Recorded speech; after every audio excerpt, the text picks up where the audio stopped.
Opinion world பார்வையாளர் அனைவருக்கும் வணக்கம். இன்றைய நேர்காணலில் நம்மோடு இணைந்திருப்பவர் பத்திரிகையாளர் திரு சத்யராஜ் அவர்கள். சார் வணக்கம். சார், ஈரான் இஸ்ரேல் வார்னால ஸ்ட்ரைட் ஆஃப் ஹோர்மஸ் க்ளோஸ் பண்ணப்பட்டிருக்கு. இதனால் நிறையா கப்பல்கள் போக்குவரத்து இல்லாமல் நிறுத்தப்பட்டிருக்க நிலையில் ஈரான் என்ன சொல்கிறாங்கன்னா, அமெரிக்கா இஸ்ரேல் தூதர்களை வெளியேற்றினா நாங்கள் அவங்க கண்ட்ரியோட கப்பல்கள் மட்டும் அனுமதிக்கிறோம் அப்படின்னு சொல்லியிருக்காங்க. இதை நீங்கள் எப்படி சார் பார்க்குறீங்க? ஆரம்பத்திலிருந்தே ஒரு மாதத்துக்கு முன்னாடி இருந்தே கமேனி அவர்கள் உயிரோடு இருக்கும்போதே அதை வெளிப்படையாக சொல்லியிருந்தாங்க. எப்படி அப்படின்னா, ஃபஸ்ட்டு ஆப்ரஹாம் லிங்கன் சீனாவினுடைய சவுத் சைனா சீ பகுதியிலிருந்து அமெரிக்காவினுடைய அந்த போர்க்கப்பல் நேரடியாக ஈரானோட கடல் பரப்புக்கு வந்துச்சு. கிட்டத்தட்ட ஒரு மாதத்துக்கு முன்னாடியே கொண்டு வந்துட்டாங்க. அது ஒரு பிரம்மாண்டமான போர்க்கப்பல். அதில் கிட்டத்தட்ட பார்த்திங்கன்னா ஒரு 5000 பேர் உள்ளே இருக்கிறாங்க, சோல்ஜர்ஸ் ப்ளஸ் எம்ப்ளாயீஸ். அது ஒரு 95 ஜெட்ஸ் நிறுத்த முடியும். ஒரு பெரிய ஒரு மிதக்கும் ஒரு போர் களம் அது. அதாவது ஒரு போர் தளவாடங்களை நிறுத்தி வைக்கக்கூடிய ஒரு பெரிய மிதக்கும் ஒரு இதுன்னே சொல்லலாம், ஒரு களம்னே சொல்லலாம். அதே இப்போ அந்த கப்பலை கொண்டு நிறுத்தும் போதே அன்னைக்கே ஈரானுடைய தலைவர், ஈரானுடைய சுப்ரீம் லீடர் கமேனி அவர்களும் சரி, அவங்களுடைய செக்யூரிட்டி கவுன்சில் செக்ரட்டரி திரு அலி லஜானி அப்பயே சொன்னாங்க, நாங்கள் ஸ்ட்ரெயிட் ஆஃப் ஹார்முஸை மூடுவோம் அப்படின்னாங்க, தற்காலிகமாக மூடுவோம் அப்படின்னாங்க. அதுக்கு பிறகு கூட பார்த்தீங்க அப்படின்னா ஈரானினுடைய ஒரு ட்ரோன் யூஎஸ்எஸ் ஆப்ரஹாம் லிங்கன் மேலே போய் அதை வேவு பார்க்கறதுக்காக போனப்போ லிங்கன்லேருந்து ஃபயர் பண்ணி அதை அடித்து உடைச்சாங்க. அப்போ ஈரான் என்ன பண்ணுச்சு அப்படின்னா, அமெரிக்காவினுடைய கப்பல் டேங்கரில், அதாவது க்ரூட் ஆயில் எடுத்துகிட்டு வரும்போது அந்த கப்பலை போய் அவங்க டீஸ் பண்ணாங்க. டீஸ் பண்ணுறது அப்படிங்கிறது ஒரு விதமான மிரட்டல் பண்ணுவாங்க. அதை ஃப்ரீ ஃப்ளோவாக இல்லை போக விடாமல் அவங்களுடைய ஃபாஸ்ட் போட்டை வச்சு அதை மிரட்டினாங்க. அது என்னுடைய சமிங்கை என்ன அப்படின்னா, எங்கள் மேலே அடித்தா நாங்கள் ஸ்ட்ரெயிட் ஆஃப் ஹார்முஸை கடக்க விட மாட்டோம் அப்படிங்கிறது தான் அதனுடைய உண்மையான விஷயம். இப்போ இன்னைக்கு டேட் படி பார்த்தீங்க, இன்னைக்கு இந்த 24 மணி நேரத்தில் பார்த்தீங்க அப்படின்னா கிட்டத்தட்ட ஒரு 300-350 நம்பர்ஸ் ஆஃப் கப்பல். இந்த கப்பல் பார்த்தீங்க அப்படின்னா க்ரூட் ஆயிலை ஏற்றிட்டு அந்த குறிப்பிட்ட ஸ்ட்ரெயிட் ஆஃப் ஹார்முஸ் பகுதிக்குள்ளே கூட வர முடியாமல் நிற்கிறாங்க. ஏன்னா ஸ்ட்ரெயிட் ஆஃப் ஹார்முஸ் அப்படிங்கிறது ஒரு சின்ன பகுதி தான். அது ஒரு 55 கிலோமீட்டர் தான் மொத்தமாகவே சொல்கிறாங்க. 50 to 55 கிலோமீட்டர்ஸ். அதனுடைய வித்து 33 கிலோமீட்டர்ஸ். இந்த 33 கிலோமீட்டர்ஸில் எந்த இடத்துல வேணாலும் பூந்து கப்பல் போக முடியாது. அதில் குறிப்பிட்ட ஒரு 2-3 ஸ்பாட்டில் தான் போக முடியும். அங்கே தான் ரொம்ப பகுதி ஆழமாக இருக்கும், அந்த கப்பல் போகிற அளவுக்கு ஆழமான பகுதி. ஸோ இதை கடக்க விடக்கூடாது அப்படிங்கிறதுல அவங்க உறுதியாக இருக்கிறாங்க. ஈரான் இன்னும் ஒரு விஷயம் என்ன சொல்கிறாங்க அப்படின்னா, நிறைய இடங்களில் கன்னி வெடிகள், நீர் கன்னி வெடிகள்னு சொல்கிறாங்க. நம்ம மைன்ஸ்ன்னு சொல்லுவோம் இல்லையா, அதே மாதிரி மெரைன் மைன்ஸ்ன்னு சொல்கிறாங்க. அந்த மெரைன் மைன்ஸை அங்கே ஃபிக்ஸ் பண்ணி வச்சிருக்கிறதாக சில செய்திகளும் வந்திருக்கு. இது குறித்து ரியட்டர்ஸ் பத்திரிகை ரொம்ப தெளிவாகவே எழுதியிருக்கிறாங்க. அவங்களுடைய மெரைன் மைன்ஸினுடைய பலம் என்ன, அவங்களுடைய கன்னிவெடிகளுடைய பலம் என்ன, 4 வெரைட்டி வச்சிருக்கிறாங்க. அந்த வெரைட்டி எப்படியெல்லாம் வெடிக்கும், கப்பல்கள் மேலே பட்டாலே கப்பல் வெடிச்சிடும், கப்பலுடைய அதிர்வுலேயே வெடிக்கக்கூடிய கன்னிவெடிகள்லாம் சில இடத்துல அவங்க ஃபிக்ஸ் பண்ணி வச்சிருக்கிறாங்க. அதனால எந்த கப்பலையுமே உள்ளே வர விடாமல் அவங்க தடுக்கிறாங்க அப்படிங்கிறது யதார்த்தமான உண்மையாச்சு. இப்போ சீனா கப்பலை கடந்த ஒரு 24 ஹவர்ஸில் சீனா கப்பல் அலோவ் பண்ணியிருக்காங்க.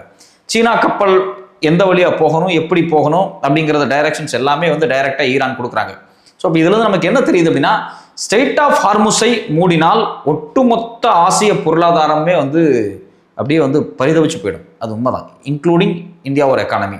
நமக்கு தேவையான ஒட்டுமொத்த க்ரூட் ஆயில் இருக்குது பார்த்தீங்களா, கிட்டத்தட்ட 88% நாம் வெளியே இருந்து இம்போர்ட் தான் பண்ணிகிட்ருக்கோம். அதில் மெஜாரிட்டி ஒரு 50-60% மேலே, இந்த 88%ல் 60-70% ஹார்முஸ் வழியாக தான் உள்ளே வந்துக்கிட்டு இருக்கு. இது இல்லாமல் எல்என்ஜி, அதில் 50-60% ஸ்ட்ரெயிட் ஆஃப் ஹார்முஸ் வழியாக தான் வந்துக்கிட்டு இருக்கு. இது இல்லாமல் 80-80% ஆஃப் எல்பிஜி, இந்த எல்பிஜியும் இந்த ரூட்டில் தான் வருது. இப்போ இதை தடை பண்ண உடனே பார்த்தீங்க அப்படின்னா கிட்டத்தட்ட ஒரு $10 மேலே விலை கூட்டிக்கிட்டே போயிட்டுருக்கு உலகம் முழுக்கவே இந்த பேரல்ஸ்.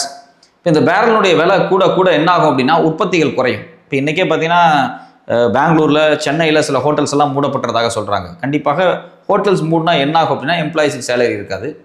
ஸோ ப்ரொடக்ஷன் எல்லாம் ஸ்டாப் ஆகும். இதனால் காய்கறி கன்சப்ஷன் ஸ்டாப் ஆகும். இது இல்லாமல் மற்ற கிராசரி ஐட்டம் கன்சப்ஷன் பண்ணுறது ஸ்டாப் ஆகும், தண்ணி கன்சப்ஷன் பண்ணுறது ஸ்டாப் ஆகும். எல்லாமே ஸ்டாப் ஆகும்போது எக்கானமிக்கு உள்ளேயே ஒரு பபுள் ஏற்பட்டுக்கிட்டே இருக்கும். ஸோ இதுக்கு முழுக்க காரணம் ஸ்ட்ரெயிட் ஆஃப் ஹார்முஸை மூடப்பட்டது தான். சில பேர் என்ன சொல்லுவாங்க, ஈரான் தான் இதுக்கெல்லாம் காரணம் அப்படின்னா, இந்த யுத்தத்தை ஈரான் துவங்கவில்லை. இந்த யுத்தத்தை துவங்கியது இஸ்ரேலும் அமெரிக்காவும். அவங்களுடைய பொருளாதார நலன், அவங்களுடைய அரசியல் நலன், அவங்களுடைய பிராந்திய வெறி, இதற்காக அவங்க துவங்கினாங்க. ஸோ ஒரு வலிமை இல்லாத ஒரு சிறிய ஒரு பையன் மேலே போய் நம்ம தாக்குதல் நடத்தணும் அப்படின்னம்னா, அவன் பொறுத்து பார்த்துட்டு நம்மளை திருப்பி அடிப்பான்ல, அதே மாதிரி தான் ஈரானும் பொறுமையாக தான் இருந்தாங்க. இத்தனை நாடுகளுடைய பவரோட சேர்ந்துட்டு அமெரிக்கா அடிக்கும்போது அவங்க உன்னோட பலவீனம் எதுவோ அந்த பலவீனத்தை பார்த்து அடிக்கிறேன் அப்படின்னு சொல்லி ஹர்முஸ் வளைகுடாவில் அவங்க ஒரு தடுப்பை கொண்டு வந்துட்டாங்க, ஆர்டர் பாஸ் பண்ணிட்டாங்க. ஈரானினுடைய சுப்ரீம் நேஷனல் செக்யூரிட்டி கவுன்சில் ஒன்று இருக்குது, அதுதான் வந்து இறுதி முடிவு எடுக்கக்கூடிய ஒரு பாடி. ஈரானை பொறுத்த வரைக்கும் ஈரானுடைய அரசியலமைப்பு சட்டத்தில் மக்களால் தேர்ந்தெடுக்கப்பட்ட ஜனாதிபதியை விட அந்த தேசத்தினுடைய சுப்ரீம் லீடர் தான் ஹையஸ்ட் பவர், அவர் தான் இறுதி முடிவு எடுப்பார். அவருடைய நேரடி கட்டுப்பாட்டில் தான் சுப்ரீம் நேஷனல் செக்யூரிட்டி கவுன்சில் இருக்குது. அந்த கவுன்சிலுக்கு கீழே தான் இவங்கெல்லாம் வந்தாகணும். அது இல்லாமல் அந்த சுப்ரீம் நேஷனல் கவுன்சிலை வந்து யார் டைரக்ட் பண்ணுவாங்க அப்படின்னா கார்டியன் கவுன்சில்னு ஒன்று இருக்கும். அந்த கார்டியன் கவுன்சிலில் 12 மெம்பர்ஸ் இருப்பாங்க, அவங்க தான் டைரக்ட் பண்ணுவாங்க. ஸோ இப்போ இவங்கெல்லாம் அடுத்த சுப்ரீம் லீடரை தேர்வு செஞ்சுட்டாங்க. திரு அலி கமேனி அவர்களுடைய மகன் தான் அடுத்த தலைவராக வந்திருக்கிறாரு. ஸோ இப்போ இந்த யுத்தத்தை பொறுத்த வரைக்கும் ஸ்ட்ரெய்ட் ஆஃப் ஹார்முஸை மூடியது அப்படிங்கிறது ஒரு எக்கனாமிக்கல் ஸ்ட்ராட்டஜி, இந்த வாரில் பண்ணக்கூடிய ஒரு எக்கனாமிக்கல் ஸ்ட்ராட்டஜி. சைனாவை மட்டும் அலோவ் பண்ணியிருக்காங்க, சைனாவை மட்டும் இந்த எண்ணெய் எடுக்க ஆரம்பிச்சிட்டாங்க, இந்தியாவை அலோவ் பண்ணலை. ஏன்னா இந்த யுத்தத்தில் இந்தியா நேரடியாக ஈரானுக்கு சப்போர்ட்டாக நிற்கலை. அந்த தேசத்தினுடைய சுப்ரீம் லீடர்னு சொல்லக்கூடிய அலி கமேனியினுடைய மரணத்துக்கு இந்தியா ஒரு 4 நாள் கழிச்சு தான் வந்து அந்த இரங்கல் செய்தியை வெளியிட்டாங்க. அதே ஒரு அதிர்ச்சியான ஒரு விஷயமா இருந்துச்சு.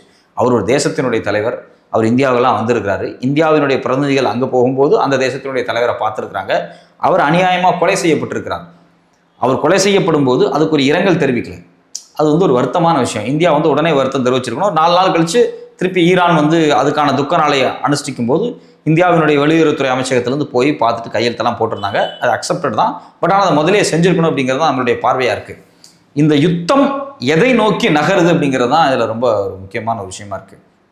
நேற்றுக்கு அல் ஜசீராவில் ஒரு கட்டுரை வந்துருச்சு. இந்த கட்டுரையில் என்ன செய்தி சொல்லப்பட்டிருக்கிறோ அந்த செய்தியை ஏற்கனவே பார்த்தீங்க அப்படின்னா பிரவீன் சஹானி அப்படிங்கக்கூடிய ஒரு முக்கியமான ஒரு ஆய்வாளர், சர்வதேச உறவுகள் குறித்து ஆய்வு பண்ணக்கூடிய, அதே மாதிரி இராணுவ ரீதியாக பல ஆய்வுகளை பண்ணக்கூடிய இந்த பிரவீன் சஹானி வந்து ஒரு பேட்டி கொடுத்துருந்தார், ஒரு கட்டுரை எழுதியிருந்தார். இப்போ நேற்றுக்கு கூட பார்த்தீங்கன்னா ஃபோர்ஸ் மேகசின் அப்படிங்கக்கூடிய யூடியூப் சேனலில் ஒரு பேட்டி கொடுத்துருக்கிறார். அவர் தொடர்ச்சியாக முதல்லேருந்து என்ன சொல்லிட்டு இருக்காரு அப்படின்னா, இந்த யுத்தத்தில் ஈரானை தோற்கலாம் முடியாது. ஈரான் வந்து ஒரு சின்ன நாடாக இருக்கலாம் அமெரிக்காவை கம்பேர் பண்ணும்போது, அவங்களுடைய இராணுவ கட்டமைப்பை கம்பேர் பண்ணும்போது ஈரான்கிட்ட அவ்வளோ பெரிய இராணுவ கட்டமைப்பு இல்லாமல் இருக்கலாம். ஆனால் ஈரான்கிட்ட ஒரு மிகப்பெரிய ஸ்ட்ராட்டஜி இருக்குது. அந்த ஸ்ட்ராட்டஜி தான் அவங்கள வந்து இன்னைக்கு வரைக்கும் காப்பாற்றுது. இந்த யுத்தத்தை வந்து தொடர்ச்சியாக எடுத்துகிட்டு போக முடியுது அப்படிங்கிறத வந்து அவங்க சொல்கிறாங்க. அதில் குறிப்பாக நேற்று அந்த ஒரு கட்டுரையினுடைய தலைப்பிலேயே அவங்க என்ன சொல்கிறாங்கன்னா, டீசென்ட்ரலைடு மொசைக் டிஃபென்ஸ் அப்படிங்கிறாங்க. மொசைக் அப்படின்னா அந்த சின்ன சின்ன கற்கள்னு நினைக்கிறேன். ஸோ அப்போ அது என்ன சொல்ல வர்றாங்க அப்படின்னா, ஈரானினுடைய ஒட்டுமொத்த இராணுவ ஆப்ரேஷன்ஸ் இருக்குது பார்த்தீங்களா, இது எல்லாத்தையுமே சின்ன சின்ன சின்ன சின்ன சின்ன சின்ன பகுதிகளாக பிரிச்சுட்டாங்க. இப்போ நீங்கள் வந்து ஒரு தேசத்துக்கு வந்து ஒரு பெரிய தலைவர் தான் ஹெட்டாக இருப்பார், அவரை கொண்டுட்டாங்க அப்படின்னா அந்த தேசமே நில குலைஞ்சிரும். இப்போ ஒரு குடும்பத்தில் ஒரு அப்பா இருக்காருன்னு வச்சுங்களேன், அப்பா தான் ஒரே மனுஷன் அந்த குடும்பத்தை நடத்தக்கூடியவராக இருப்பார், அவர் தான் வீட்டுக்கு சம்பாரிச்சு கொடுக்கக்கூடியவராக இருப்பார், எல்லாமே அவர் தான் இருப்பார். திடீர்னு அவர் கொண்டுட்டாங்க, இல்லை அவர் ஆக்சிடென்ட் ஆயிடுச்சு, இறந்துட்டார் அப்படின்னா, ஹார்ட் அட்டாக்ல இறந்துட்டார் அப்படின்னா அந்த குடும்பம் அப்புறம் நில குலைஞ்சிரும். அந்த குடும்பம் திருப்பி பழைய மாதிரி ஒரு ஸ்மூத்தாக போகிறதுக்கு வருஷங்கள் எடுக்கும். ஸோ இது இயல்பான ஒரு விஷயம் தானே. இதே மாதிரி தான் அவங்க என்ன நினச்சாங்க, அமெரிக்காவும் இஸ்ரேலும் என்ன நினச்சாங்க அப்படின்னா, திரு அலி கமேனி அவர்களை கொண்டுட்டோம்னா அதுக்கப்புறம் இந்த தேசம் வந்து நில குலைஞ்சிரும், நாம் அந்த தேசத்தை கைப்பற்றிடலாம், இப்படியெல்லாம் அவங்க ரொம்ப நினைச்சாங்க. கைப்பற்றிடலாம்னா எப்படி வந்து வெனிசுலாவினுடைய அதிபரை கடத்தின உடனே அந்த நாடு வந்து தன்னிட்ட சரண்டர் ஆயிரும் அப்படின்னு நினைச்சாங்க. ஆனால் வெனிசுலாவினுடைய துணை ஜனாதிபதி பதவி ஏற்றுட்டாங்க. அங்கே இருக்கக்கூடிய எண்ணெய் வர்த்தகம் குறித்து ஒரு உரையாடல் நிகழ்த்திக்கிட்டு இருக்காங்க இல்லையா, அது மாதிரி தான். இப்போ நீங்கள் வந்து சதாம் ஹுசைனை கொண்ட உடனே ஈராக் சரண்டர் ஆயிடுச்சு தான். ஏன்னா ஈராக்குக்கு உள்ள ஒரு கட்டமைப்பே இல்லை, ஒட்டுமொத்தமாக ஈராக்குக்குள்ள கட்டமைப்பே இல்லாதனால அந்த தலைவரை தூக்கில் போட்ட உடனே பிடிச்சிட்டு போன உடனேயே அந்த தேசம் அமெரிக்காவுக்காக மண்டிட்டுருச்சு. ஆனால் ஈரான் அப்படி இல்லை. ஈரானினுடைய தலைவர் என்ன பண்ணியிருக்காரு அப்படின்னா, 4 கட்டமாக அவங்களுடைய சக்சஸர்ஸை ரெடி பண்ணி வச்சுட்டு போயிருக்காங்க அப்படிங்கிறாங்க. முதல்ல ஈரான் தலைவர் அலி கமேனி அவர்கள் கொல்லப்படும் போதே ஒரு குரூப் அதில் செத்துட்டாங்க தான், நிறைய அதிகாரிகள் இறந்துட்டதாக சொல்லப்படுறாங்க. அலி கமேனி அவர்களை வந்து ஈஸியாக கொல்ல முடியுமா அப்படின்னா ஈஸியாலாம் கொல்ல முடியாது. அவர் உண்மையிலேயே வந்து ஒரு தேசத்தினுடைய ஹையஸ்ட் செக்யூரிட்டியில் இருக்கக்கூடிய ஒரு நபர். அப்படி இருக்கும்போது அவர் ஏன் கொன்னாங்க அப்படின்னா, திரு அலி கமேனி அவர்கள் தங்களுடைய பாதுகாப்பாக அவர் பெருசாக எடுத்துக்கல. யுத்தம் வரும், யுத்தம் வந்தால் சாவோம் அப்படிங்கிறத அவங்க ரொம்ப கேஷுவலாக எடுத்துக்கிட்டாங்க. ஆமாம், செத்து தான் ஆகணும், நாம் செத்துட்டா இந்த தேசம் என்ன ஆகும் அப்படிங்கிறத அவர் ஏற்கனவே பலமுறை அவர் வந்து யூகிச்சிருக்கிறார். இப்போ நீங்கள் யுத்தத்தை துவங்கி அலி கமேனியை கொல்லணும்னு அவசியம் கிடையாது. இந்த யுத்தத்தை துவங்காமையே இஸ்ரேல் நினைச்சது அப்படின்னா அவங்களுடைய உளவு படையை பயன்படுத்தி ஒரே ஒரு மிசைலை மட்டும் கொண்டு வந்து, ஒரே ஒரு ஃபைட்டர் ஜெட் மட்டும் கொண்டு வந்து இவங்களை அடிச்சு கொண்டுட்டு போயிருந்திருக்கலாம், சில வேலைகளை செஞ்சிருக்கலாம். வழக்கமாக அதை அவங்க செய்வாங்க. எப்படி வந்து வெனிசுலா அதிபரை கடத்தினாங்களோ, இல்லை இன்னும் பல நாடுகளில் பூந்து தலைவர்களை கொண்டாங்களோ அதே மாதிரி கொண்டிருக்கலாம். ஆனால் இவங்க பண்ண ஒரு மிகப்பெரிய மிஸ்டேக் என்ன அப்படின்னா, அலி கமேனி அவர்களுடைய கமாண்டர்ஸ் எல்லாம் அந்த முக்கியமான லீடர்ஷிப் ஹவுஸில் மீட் பண்ணும்போது ஒரு மிசைலை அடித்து மொத்தமாக சேதப்படுத்தின உடனே இந்த தேசம் அழிஞ்சிரும், தலைவர்களே இல்லை, எல்லாரும் மண்டிட்டுருவாங்க அப்படின்னு நினைச்சாங்க. அலி கமேனி அவர்கள் இந்த மொசைக் டிஃபென்ஸ் சிஸ்டத்தை எப்படி உருவாக்கி வச்சிருக்காரு அப்படின்னா, எல்லா கமாண்டையுமே அவர் பிரித்து வச்சிருக்காரு. அதாவது சீனியர் கமாண்டாக இருக்கட்டும், கீ ஃபெசிலிட்டிஸாக இருக்கட்டும், இல்லை வந்து கம்யூனிகேஷன் நெட்ஒர்க்ஸாக இருக்கட்டும், இது எல்லாமே இந்த சென்ட்ரலைஸ்டு கண்ட்ரோல்ஸ் இது எல்லாத்தையுமே தனித்தனியாக பிரித்து வச்சிருக்காங்க. இது குறித்து நேற்றுக்கு அல் ஜஸீரா வெளியிட்ட செய்தியும் சரி, அதே போல் ஈரானினுடைய வெளியுறவுத்துறை அமைச்சர் சையத் அப்பாஸ் அகாச்சின்னு நினைக்கிறேன், அவர் நேற்றுக்கு வந்து தகவல்களை வெளியிட்டிருக்கிறார். அதுவும் வந்து ரொம்ப ரொம்ப ரொம்ப முக்கியமான ஒரு தகவல். இவங்க என்ன சொல்கிறாங்க அப்படின்னா, மல்டிபிள் ரீஜன்ஸாக பிரித்து, நிறைய செமி செக்மெண்ட்ஸாக பிரித்து இந்த யுத்தத்தை நடத்துகிறாங்க. நீங்கள் வந்து அவங்களுடைய மிசைல் சிஸ்டமாக அது தனியாக ஆப்ரேட் ஆகும். ஆனால் ஒரு இன்ஸ்ட்ரக்ஷன்ஸ் வந்தால் போதும், டைரக்ஷன்ஸ் எல்லாம் கொடுக்க வேண்டிய அவசியம் கிடையாது. இன்ஸ்ட்ரக்ஷன்ஸ் வந்தால் போதும், டைரக்ஷன்ஸ் அவங்களே பார்த்துக்குவாங்க. இப்போ இருக்கக்கூடிய அவங்கள்ட்ட இருக்கக்கூடிய ஃபாஸ்ட் போர்ட் ஃபெசிலிட்டிஸா, அது இல்லாமல் இன்னும் குறிப்பாக சொல்ல போனால் ட்ரோன் டெக்னாலஜியா, ட்ரோன் மூலிமா அவங்க அடிக்கக்கூடிய அட்டாக்கா, இது எல்லாத்தையுமே அவங்க டீசென்ட்ரலைஸ் பண்ணிட்டாங்க அப்படிங்கிறாங்க. எதையுமே அவங்க சென்ட்ரலைஸ் பண்ணலை. சென்ட்ரலைஸ் அப்படிங்கிறது ஒரு கமாண்டுக்கு கீழே இதெல்லாம் வரும். டீசென்ட்ரலைஸ் அப்படிங்கிறது அதாவது அந்தந்த வகையில் தன்னிச்சையாக செயல்படும். கால சூழலை உள்வாங்கிக்கிட்டு அந்த நேரத்தில் என்ன செய்யணுமோ அதை ஏற்றுக்கிட்டு மேலேருந்து ஆர்டர்ஸுக்கு வெட் பண்ணாமல் வார ஸ்மார்ட்டாக இவங்க செய்கிறதுக்காக தான் இந்த டீசென்ட்ரலைஸ் ஒர்க் பண்ணுறாங்க. அதனால தான் அந்த கட்டுரையினுடைய தலைப்பே பார்த்தீங்கன்னா டீசென்ட்ரலைஸ்டு மொசைக் டிஃபென்ஸ் சிஸ்டம் அப்படின்னு தான் போட்டிருந்தாங்க. இதில் இன்னொரு விஷயம் என்னன்னா, அவங்களோட ஆர்மி யூனிட்டாக இருக்கட்டும், மிசைல் ஃபோர்ஸஸாக இருக்கட்டும், இல்லை வந்து நேவல் அசட்ஸாக இருக்கட்டும், இல்லை லோக்கல் கமாண்ட் ஸ்ட்ரக்சராக இருக்கட்டும், இது எல்லாமே தனித்தனியாக இருக்குது அப்படிங்கிறாங்க. அவங்கள்ட்ட 31 மாகாணங்கள் நினைக்கிறேன். இந்த 31 மாகாணங்களில் அங்கங்கே தனித்துவமாக இராணுவ கட்டமைப்புகள் இருக்குது, நியூக்ளியர் கட்டமைப்புகள் இருக்குது. ஐஆர்ஜிசி தனியாக இயங்கிட்டு இருக்கு. ஐஆர்ஜிசிக்குள்ள இருக்கக்கூடிய ஏரோஸ்பேஸ் டிபார்ட்மெண்ட்டா அது வந்து ஒரு தனியாக ட்ரோனை தயாரித்து அது தனியாக ஒரு யூனிட்டாக செயல்பட்டுக்கிட்டு இருக்கு. இப்படி தொடர்ச்சியாக பார்த்தீங்க அப்படின்னா ஈரானினுடைய ஸ்ட்ராட்டஜி என்னவா இருக்குது அப்படின்னா, தனித்தனியாக இண்டிவிஜுவலாக ஒவ்வொரு பாடியும் செயல்படுது. இதனால தான் இந்த யுத்தத்தை வந்து அமெரிக்கா வந்து ப்ராப்பராக முடிக்க முடியாமல் கஷ்டப்படுறாங்க. ஒரு யுத்தத்தை அமெரிக்கா துவங்கிருச்சு, அவங்களால முடிக்க முடியல. இது குறித்து ஈரானுடைய முன்னாள் தலைவரே சொன்னார், யுத்தத்தை துவங்குவது வேண்டுமானால் நீங்களாக இருக்கலாம், முடிவதை நாங்கள் தான் முடிப்போம்னு சொல்லுவாங்க. அதுக்கு என்ன காரணம் அப்படின்னா, இந்த யுத்தத்தை சஸ்டைன் பண்ண வைக்கிறது, இழுத்தடிக்கிற வேலையை ஈரான் செஞ்சு கொண்டு தான் இருக்காங்க. அவங்கள்ட்ட அவ்வளவு டெக்னாலஜி இருக்கு. இதில் குறிப்பாக என்ன சொல்றாங்க அப்படின்னா, இந்த யுத்தத்தினுடைய முக்கியமான ஸ்ட்ராட்டஜியே இந்த யுத்தம், அதாவது ஒரு war is not shaped by military capacity. அதாவது யுத்தம் அப்படிங்கிறது முழுக்க முழுக்க இராணுவ கெப்பாசிட்டியை மட்டுமே நம்பி இல்லை. ஏன்ட்ட இவ்வளோ கப்பல்கள் இருக்குது, ஏன்ட்ட இவ்வளோ ஃப்ளைட் இருக்குது, ஏன்ட்ட இவ்வளோ ஆயுதங்கள் இருக்குது, ட்ரோன் இருக்குது, மிசைல் இருக்குது, இது மட்டுமே ஒரு யுத்தத்தை முடிவு செய்விடாது. இந்த யுத்தத்தில் முடிவு செய்யக்கூடிய 4 ஃபேக்டர்ஸ் என்ன சொல்கிறாங்க அப்படின்னா, ஷேப்டு பை டைம், எவ்வளவு காலம் எவ்வளவு நிதானமாக இந்த யுத்தத்தை போடணும் அப்படிங்கிறது வந்து ரொம்ப முக்கியம். அதை வந்து ஒரு ஸ்ட்ராட்டஜியாக பண்ணுறாங்க அப்படிங்கிறாங்க. என்டியூரன்ஸ், சகிப்புத்தன்மை. ஒரு சம்பவம் நடக்குது அப்படின்னா அதை வந்து குயிக்காக அதை புரிஞ்சுக்கிட்டு எவ்வளோ மோசமான டேமேஜாக இருந்தாலும் சரி அதை அடுத்த கட்டத்துக்கு நகர்த்திட்டு போகக்கூடிய அளவுக்கு என்டியூரன்ஸ். அதே மாதிரி அடாப்டபிலிட்டி, தகவமைப்பு. ஒரு யூனிட்லேருந்து கம்யூனிகேஷன்ஸ் வரல அப்படின்னாலும் இருக்கிற யூனிட்டோட கம்யூனிகேஷன்ஸ் வச்சு ஃபைட் பண்ணுறது. முக்கியமான விஷயம் எபிலிட்டி டு சர்வைவ் இந்த ஓப்பனிங் ஷாக். ஒரு ஓப்பனிங் ஷாக்கை கொடுக்கும்போது இந்த ஓப்பனிங் ஷாக்ல இருந்து வெளியே வந்து எப்படி சண்டை போடுறது அப்படிங்கிறது ரொம்ப ரொம்ப ரொம்ப முக்கியமானது. அதையும் தொடர்ச்சியாக அவங்க செய்கிறாங்க. இப்போ இது எல்லாம் குறித்து பேசும்போது என்ன சொல்றாங்க அப்படின்னா, ஈரானினுடைய வெளியுறவுத்துறை அமைச்சர் செயலாளர் திரு சையத் அப்பாஸ் அராக்சி என்ன சொல்றாரு அப்படின்னா, நாங்கள் 20 வருஷமா இதில் ட்ரைனிங் பண்ணிட்டு இருக்கோம் அப்படிங்கிறார்.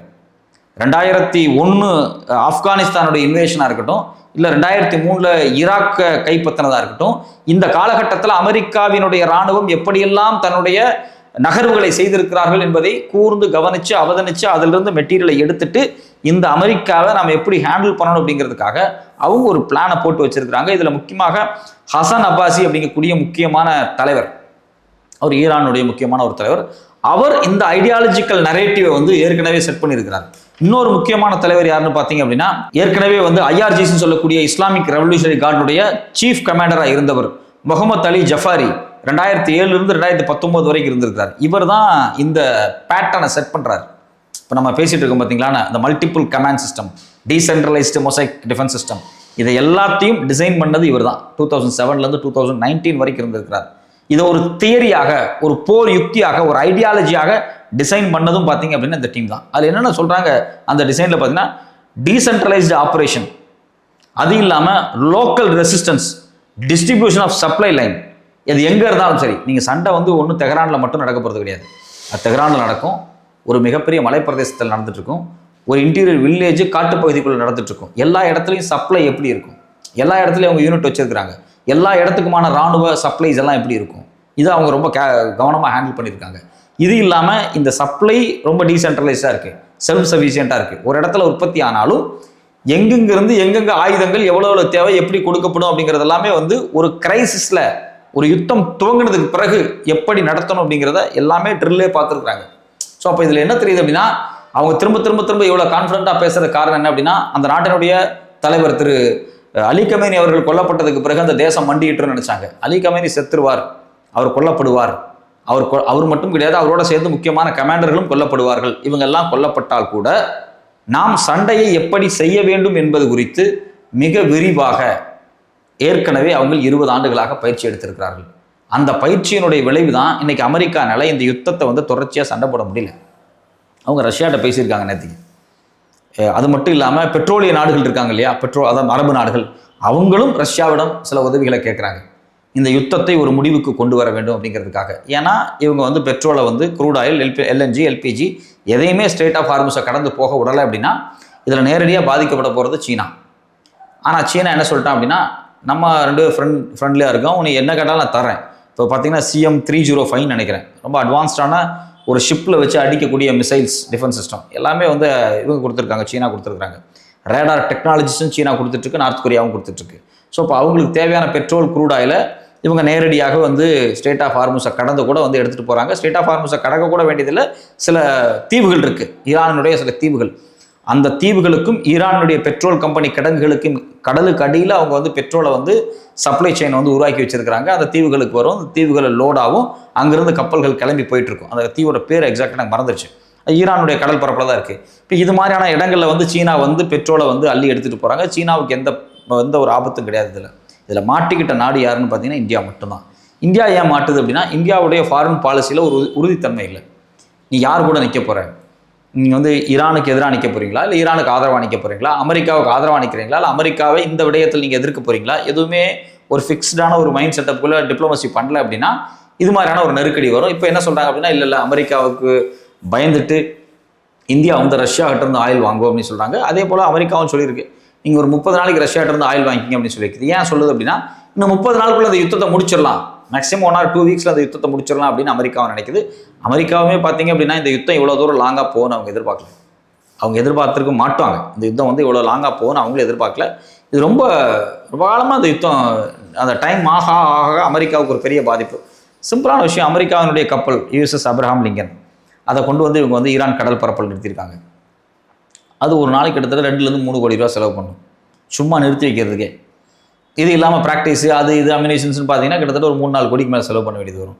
அந்த பக்கம் USS ஃபோர்ட் ஜெரால்டு அது இன்னும் ஈரான் கடல் பகுதிக்குள்ளே வரல, ரெட் சீயை தாண்டி உள்ள இது பெர்ஷியன் கல்ஃப் வழியாக தான் வந்தாகணும். அதுவே பார்த்தீங்கன்னா ஒரு நாளைக்கு 6 கோடியிலேருந்து 7 கோடி ரூபா செலவாகுது அப்படிங்கிறாங்க சும்மா நிறுத்தி வைக்கிறதுக்கே. ஏன்னா அது அவ்வளோ ஸ்ட்ரென்த் இருக்குது, சோல்ஜர் ஸ்ட்ரென்த் இருக்குது, அங்கே எம்ப்ளாயி ஸ்ட்ரென்த் இருக்குது, மெக்கானிக்கல் ஸ்ட்ரென்த் இருக்குது, எலக்ட்ரிசிட்டி ப்ரொடக்ஷன் இருக்குது, ஒரு ஹவுஸ் கீப்பிங் இருக்குது, பெரிய எக்ஸ்பென்சஸ். அப்போ இந்த யுத்தத்தில் தொடர்ச்சியாக அமெரிக்கா தரப்புக்கு நிறைய செலவு இருந்துக்கிட்டே இருக்குது.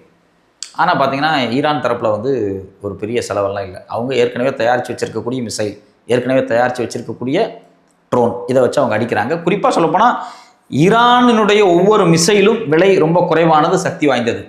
அதை தடுத்து நிறுத்துவதற்காக அமெரிக்கா போராடி அதை சுட்டு வீழ்த்தி கொண்டிருக்கக்கூடிய அந்த தாடு இன்டர்செப்டர்ஸ் எல்லாம் ரொம்ப காஸ்ட்லியானது.